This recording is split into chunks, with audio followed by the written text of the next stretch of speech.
Hoy estamos con Gustavo Hernández, director de cine de género, que está a punto de filmar su primera remake. Gracias por venir, Gustavo. No, muchas gracias por la invitación. Bueno, Gustavo, vos te especializaste en los thrillers psicológicos. ¿Este es el género que más te gusta como espectador? Es uno de los géneros que me gustan, digo, es el que más transité, así que seguramente sí es uno de los que más me gusta. Pero bueno, eso no quita que no pase por otro tipo de géneros. Ahora estamos con un proyecto que realmente es más un thriller policial que un thriller psicológico. Entonces eso va variando y está bueno como pasar por... Te vas queriendo salir del formato. No sé si queriendo, porque también estoy sumergido también en algunas películas que son más de terror puro, pero también estamos como, o yo estoy queriendo poder... probarte en otras áreas. Sí, probarme en otro. Y tenemos esta remake que realmente es un thriller policial, 100%. Claro. Estamos hablando de Lobo Feroz. ¿Cómo se trabaja sobre un material ajeno, extranjero y de culto? Sí. En Israel, aparte. Sí, o sea, sí. Lo primero que fue muy difícil conseguir los derechos de la película. Estuvimos alrededor de un año negociando porque bueno, nada, ellos ya habían vendido remake para habla habla inglesa y nosotros lo que hicimos fue negociar para habla hispana. Claro. O sea que sos el único que la puede filmar en español. En español, sí, por un periodo de tiempo. Entonces, nada, estuvimos en esos acuerdos, fue difícil, pero por suerte hace poco se destrabó y bueno, y ya estamos coproduciendo con España, con Argentina, Uruguay, obviamente. Claro, esta es tu producción que te permite dar el paso a ser socio de una productora española de Santiago Segura. Sí. El actor. Bueno, en la anterior película también nos asociamos a Amiguete, se llama la productora, que es de Santiago Segura, y con Pampa Film, que es una productora argentina muy importante, para hacer No Dormirás. Y ahora estamos sumando otra vez a este proyecto nuevo la productora de Santiago Segura. También seguramente estemos con una pata en Argentina porque precisamos de alguna manera hacer crecer también el proyecto.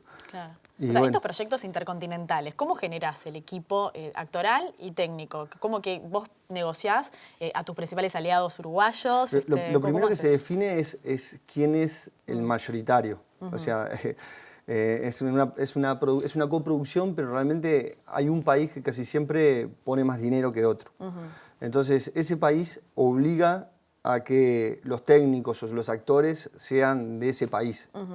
Es decir, en este caso nosotros estamos, el socio mayoritario va a ser español, seguramente, y los actores van a ser españoles. Pero el fotógrafo puede ser uruguayo, argentino, el escritor es uruguayo, es el mismo de Juma Fode, que es el mismo de No Dormirás, que ya está el guión. Yo te iba a preguntar, ¿hay algo en lo que no transás que es Juma Fode, me parece, no? Juma y algunos técnicos, obviamente mi socio productor, que es Ignacio Vukovic, también está en el proyecto. O sea, la cabeza creativa es 100% uruguaya. Y después, en algunos roles, son de diferentes países, Argentina, porque obviamente Argentina también pone dinero y también exige técnicos o filmarse en territorio argentino, filmarse en territorio español. Claro. La anterior se filmó en territorio español, argentino y uruguayo. Un 2% en Uruguay, algo así. Un 10% creo que fue, no me acuerdo bien el porcentaje, pero fue, sí, éramos minoritarios obviamente. ¿Y vos ya te sentís cómodo con estas estructuras así tan de primer mundo cinematográfico? Vas aprendiendo, porque la anterior película fue con un estudio, fue con Fox. Entonces nosotros veníamos de un cine totalmente independiente, haciendo en cooperativa, entre amigos, y pasamos a un esquema de estudio. Donde hay realmente otro tipo de control, donde el control realmente no lo tiene el realizador en el 100%, sino la última palabra la termina teniendo el estudio. ¿Y cómo te cae a vos eso? Y bueno, a todos los directores no nos caen demasiado bien, pero es según la relación que tengas con el estudio. Nosotros tuvimos una buena relación y fue de mucho diálogo y nos entendimos. Entonces, la experiencia fue muy buena en realidad, pero fue totalmente distinto a lo que nosotros habíamos hecho anteriormente, a nivel de los tiempos, de las exigencias de entrega, de por qué se arma un casting, de por qué se arma, Claro. por qué tengo que elegir a tal figura, que de repente nosotros solamente nos fijábamos en...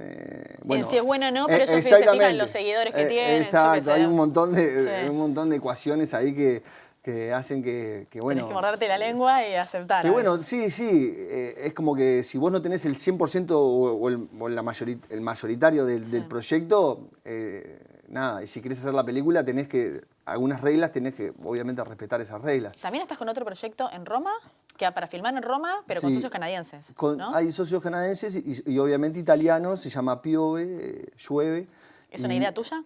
No, es una idea fue un guión que ganó un premio en Italia y me llamaron unos productores de Dios Local que habían trabajado con nosotros y cuando le llegaron el guión me dijeron, esta película puede estar buena para que vos las dirijas y bueno, nada, es súper interesante el guión y es para hacer 100% en Roma esa película.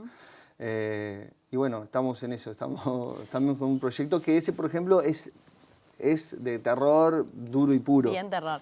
Pero también tenés La Manada, que ese es 100% uruguayo. Sí, ese es por eso te digo, es como son proyectos muy distintos, hasta no solo a nivel presupuestal, sino hasta ideológico. Claro. Y La Manada sí es un proyecto mucho más personal, es un proyecto que nace de nosotros y que nosotros queremos tener el control absoluto de ese proyecto. Tiene que ver con violencia de género, porque a uno enseguida le remite al caso de España. Sí, hay algo de eso y es un tema obviamente muy vigente y que nada, es súper interesante y el guión también es de Juma Fode y es un guionazo y estamos con muchas ganas de hacer, pero bueno, recién estamos empezando a tratar de desarrollar ese proyecto, digo. Está el guión, hay un premio que ganamos importante y bueno, y ahora hay que seguir por ese camino, pero ese va a ser un proyecto, creemos nosotros, más nuestro, donde vamos a tener el control nosotros. Está bueno combinar un poco. Sí. ¿Cómo es el público uruguayo con el cine de género? Nosotros nos ha ido bien, o sea... Cada vez se están vendiendo menos entradas en Uruguay. No en Uruguay no se están vendiendo menos entradas, se están vendiendo menos entradas el cine uruguayo. Pero cuando se sale de repente, hace poco hubo una comedia que anduvo muy bien. Los Modernos. Con Los Modernos, exactamente. Y nosotros nos va bien, en realidad. ¿Vos decís que la novedad o el género, qué te parece? Sí, cuando hay más variedad, siento que el público empieza a poder elegir y ahí es donde se empiezan a sumar más espectadores.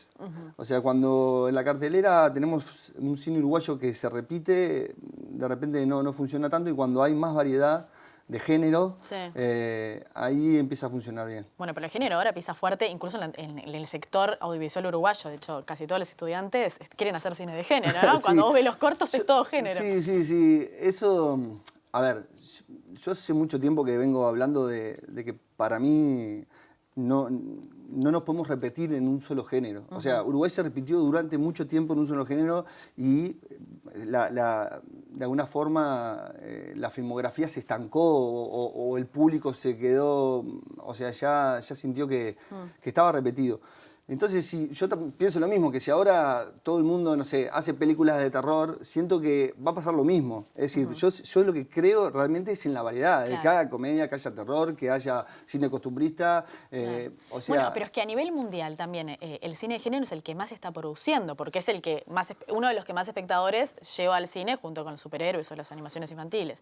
También se tiene que reinventar como género. ¿Vos sentís que es más exigente filmar hoy este tipo de cine? Buscar como, no sé, fusiones con otros lenguajes. Claro, antes, por ejemplo, de repente nunca te exigían de vender tantas entradas, porque siempre las producciones de género siempre fueron muy humildes, en realidad.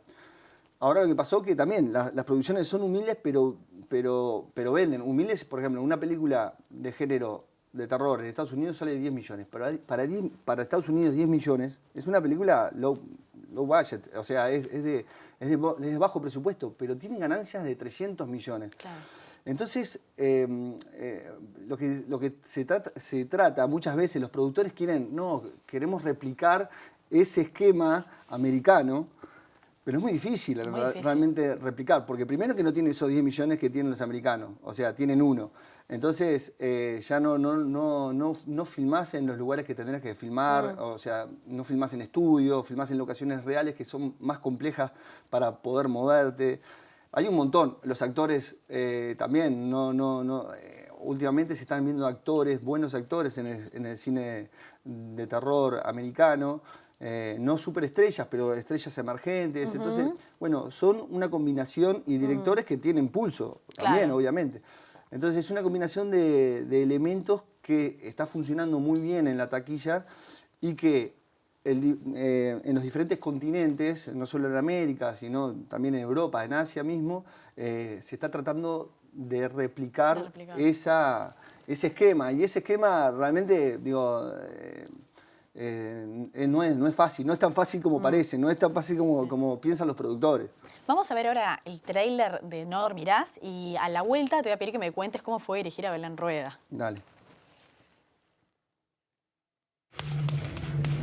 Ayer pasó 5 horas dibujando. Está alcanzando las 108 horas sin dormir. El cansancio desactiva su cerebro racional.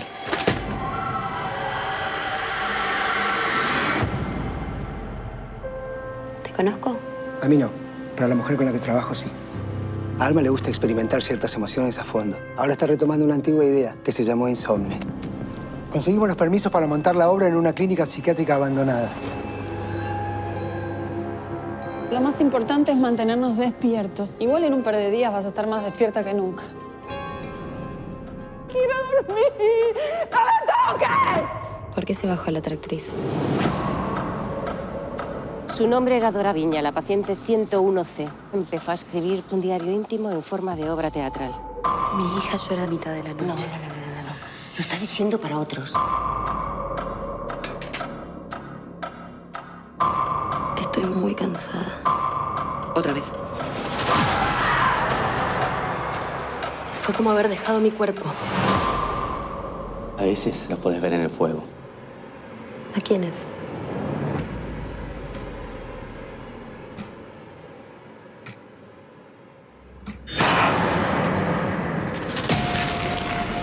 ¿Cuántas horas llevas despierta?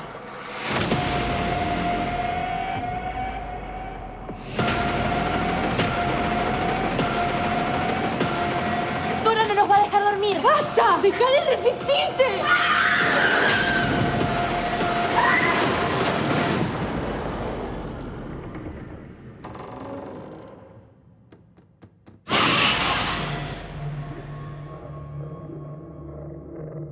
Esta va a ser la obra por la cual te van a recordar siempre.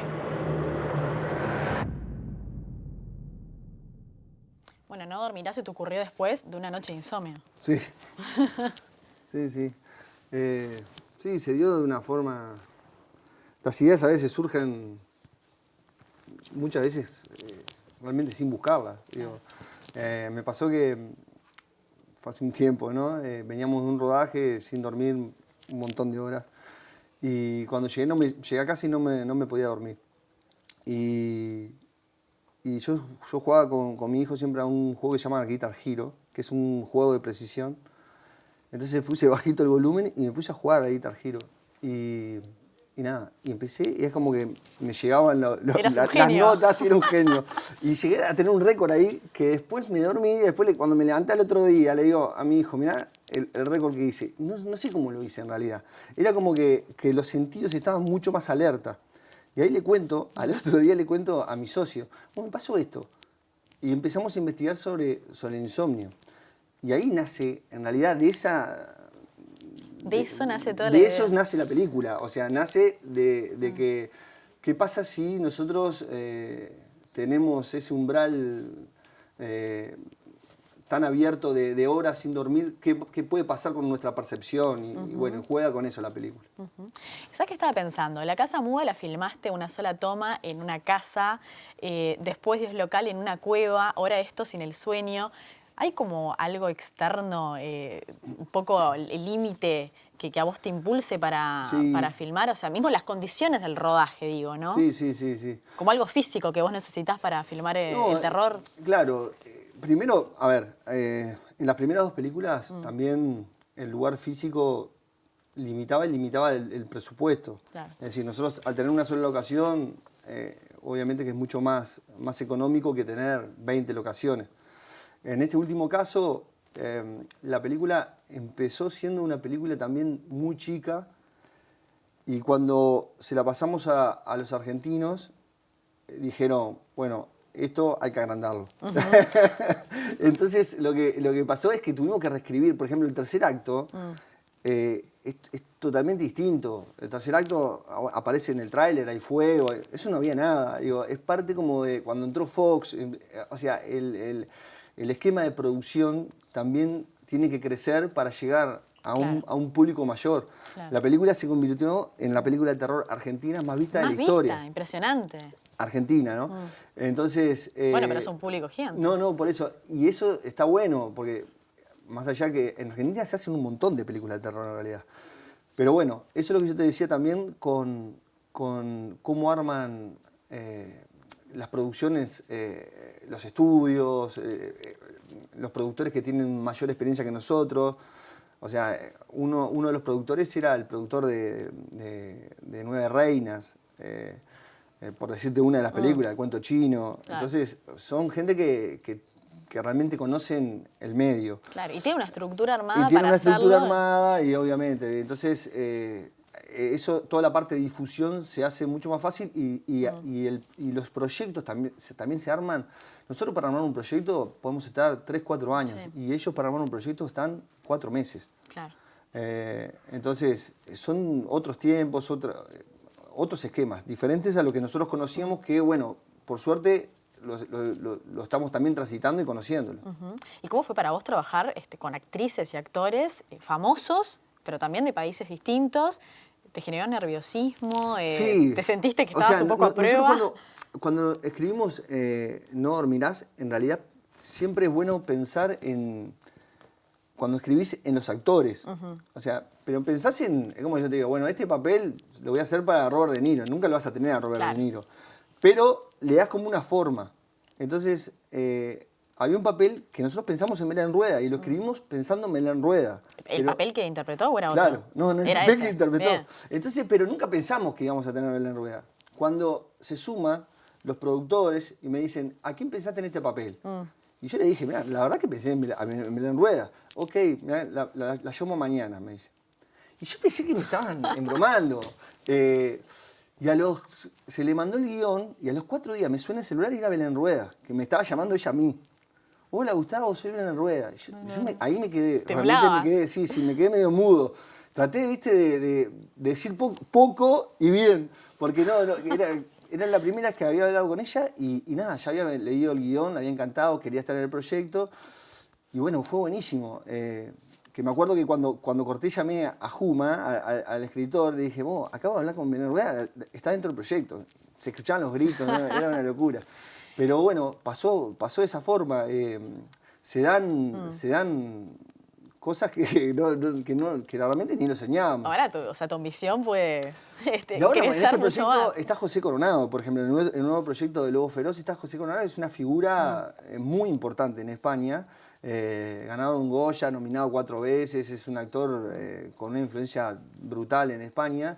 Y también, o sea, estoy hablando día por medio con actores que vos... Pero vos te preparás también para dirigirlos cuando son actores tan importantes. No, es ¿Le que pedís lo más- consejos lo- a otros? lo- ¿Cómo lo- haces? Lo más lindo es Sí. que dirigir a esos actores, como acá nosotros tenemos una suerte que en Uruguay hay grandes actores, entonces no sentí que haya tampoco diferencias enormes. Sí hay diferencias en la experiencia. Claro. Por ejemplo, a Belén le ponías las marcas en el piso para dónde pararse, por la luz, y era impecable. Nunca teníamos que volver al final. Ella se paraba siempre en las marcas. Claro, sus un textos, oficio tremendo. Exacto. Claro. Sus textos eran impecables, su forma de interpretar era brutal. Y siempre tenía como opciones. Entonces, hay a veces que le decía, no me des más opciones porque me voy a volver loco en la isla. Claro. Porque, ¿qué te parece si lo hago así? Si lo decimos de esta forma... ¿Y vos tenías trucos para hacerlos entrar en estado? Porque es una película muy intensa actoralmente, ¿no? Sí, fue muy intensa. Capaz que a alguno se le ocurría no dormir de verdad. No lo hicimos, pero bueno, estuvimos en varios días de rodaje largos, donde dormimos muy poco. Pero bueno, también la intensidad, el cansancio, también te llevan a un estado. Y en una locación creo un orfanato medio embrujado también. Sí, era un orfanato en la época de Perón, que estaba obviamente abandonado y era un lugar súper lúgubre, en realidad. Que cuando vos, era enorme, eran como 2 manzanas y bueno, cuando vos te ibas, te perdías ahí por algunos corredores, o decías, no, voy a volver con el equipo. Yo soy mucho de caminar pensando, y me pasó en el rodaje, que de repente cuando quise darme cuenta estaba, no sé, solo en un corredor en el sótano, y digo, ¿qué estoy haciendo acá? ¿Te asustaste? Estaba bravo el lugar. Pero bueno, nos servía perfecto para lo que queríamos contar. Última pregunta antes de terminar. ¿Por qué siempre los personajes protagonistas son mujeres? ¿Te sentís más cómoda dirigir con esos personajes femeninos? Qué buena pregunta, ¿no? Casi siempre escribimos sobre personajes femeninos. Es más, Lobo Feroz, esta nueva película, en realidad es una remake, pero que es súper masculina la película. Claro, la original son hombres. Y nosotros... Es súper femenina la película. O sea, la protagonista es femenina. Cuando en la original es masculino el protagonista.